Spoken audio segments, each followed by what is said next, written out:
It wanted the bloody placenta.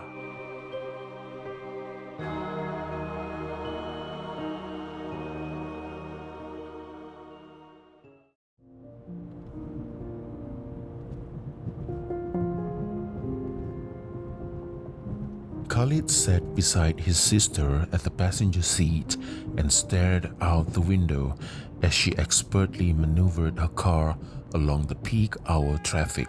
The roads were slippery because of the heavy rain, and the number of cars honking around them did little to move the traffic at a faster pace.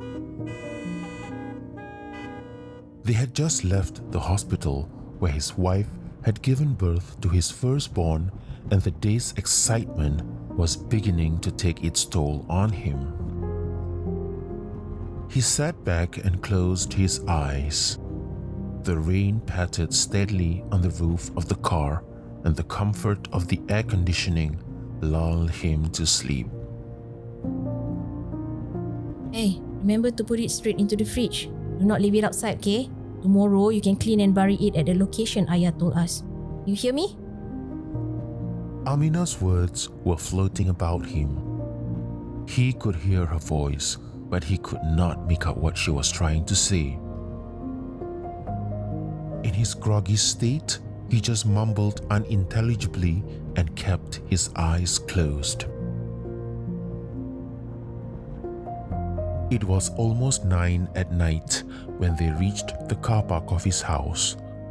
Amina woke him up and between them carried the bags of gifts and fruits up to his apartment. He unlocked his door and the siblings made their way in. Khalid headed straight into the kitchen and placed the numerous plastic bags on the table while Amina went to the balcony to answer a call from one of her children. A few minutes later, she hurried to the opened front door and called out to him. Khalid, I'm going off now. Remember what I said about the fridge, okay? From her position, she could see Khalid in the kitchen drinking a glass of water. He turned to her and waved his goodbye, still drinking thirstily from the glass. Amina shook her head in exasperation at her younger brother's actions. She wanted to stay and make sure he was all right, but her own child just called and was inquiring anxiously when she would be home. She closed the gate, slipped on her shoes, and hurried down the stairs. Khalid watched his sister walk quickly to her car from his kitchen window. His mind wandered absently on her last message before she left. The old nagger always nagging on and on and on. What was the last thing she said? Whatever. I'm sure it was nothing serious. He muttered, smiling fondly as he waved at her from the window.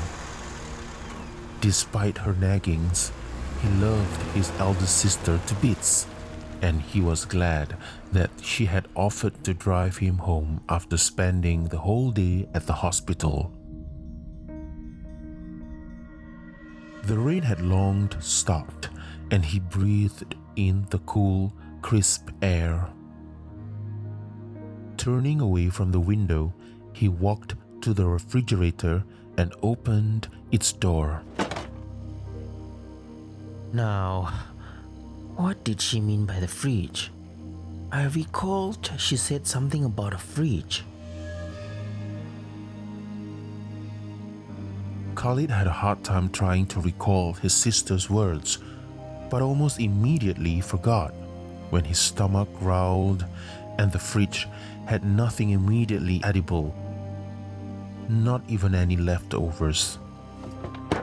He took out his phone, opened an app for food delivery, and wandered into the living room.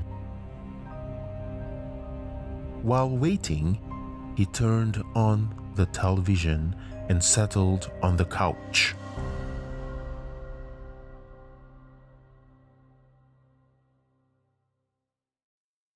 Almost an hour later, a delivery man knocked on his front door, bearing his piping hot food. He was just about to tuck into his meal when he heard a second knock on the door. Maybe that delivery fella forgot to include the condiments. He sighed and stood up to open the door, but there was no one outside. A gust of wind blew past him and he shivered. Peering out into the empty corridor, he could not see anyone running away, and he noted that all the doors of his neighbors' houses were closed. Shaking his head, he closed the gate and locked the wooden door behind him. Grumbling softly, he walked back into the living room and proceeded to complete his interrupted meal, eyes glued to the TV screen in front. Meal completed, he leaned back satisfactorily and burped loudly. Not long after, he dozed off, snoring softly on the sofa.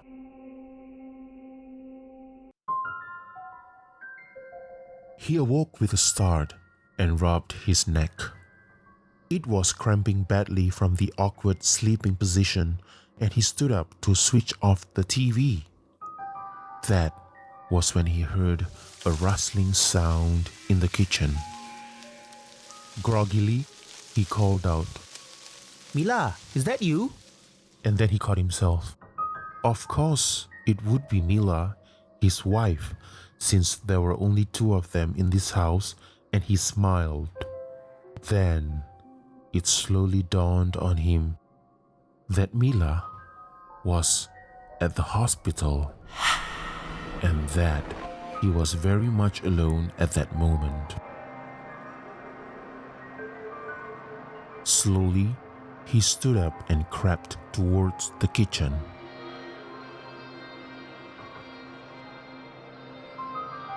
He only managed to take a few steps when he heard the sound of something heavy and wet hitting the floor with a loud splat.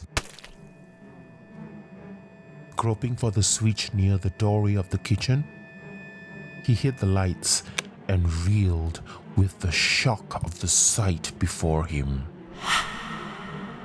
There, in the middle of the kitchen, still as a deer caught in a vehicle's headlight, a hideous creature squatted.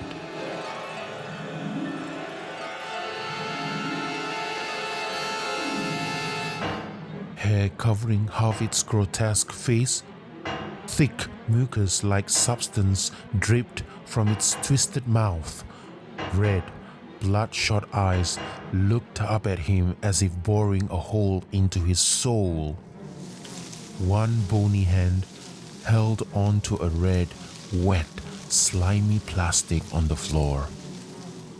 The placenta! It all came rushing back to him. The nurse handing him the plastic bag containing the placenta that evening before he went home, his sister's constant use of the word refrigerator, and his promise to Milah and his parents that he would clean and bury it the next day. He mentally kicked himself for his absent-mindedness and grabbed a broom nearby. Get out now. This is not your house. Go! He waved the broom at the creature, who snarled and removed its clutches on the plastic bag. Khalid let out a call for prayer loudly while maintaining eye contact with it. He was not afraid because his father had equipped him with the right knowledge when dealing with unworldly creatures like this.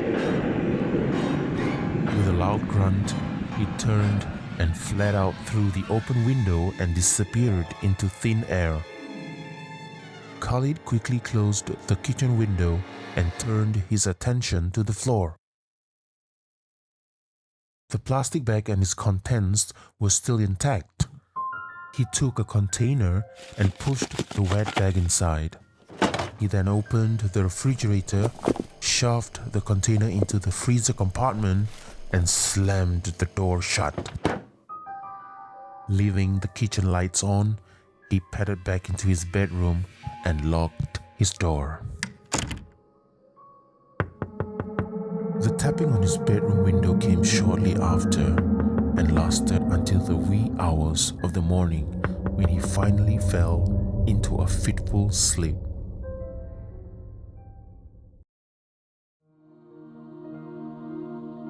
The next day, he had to bear an earful of his sister's nagging as they cleaned and buried the placenta on the plot suggested by his father. As he flattened the surface of the soil, he hoped and prayed that whatever that had disturbed him the previous night would not return to his house again.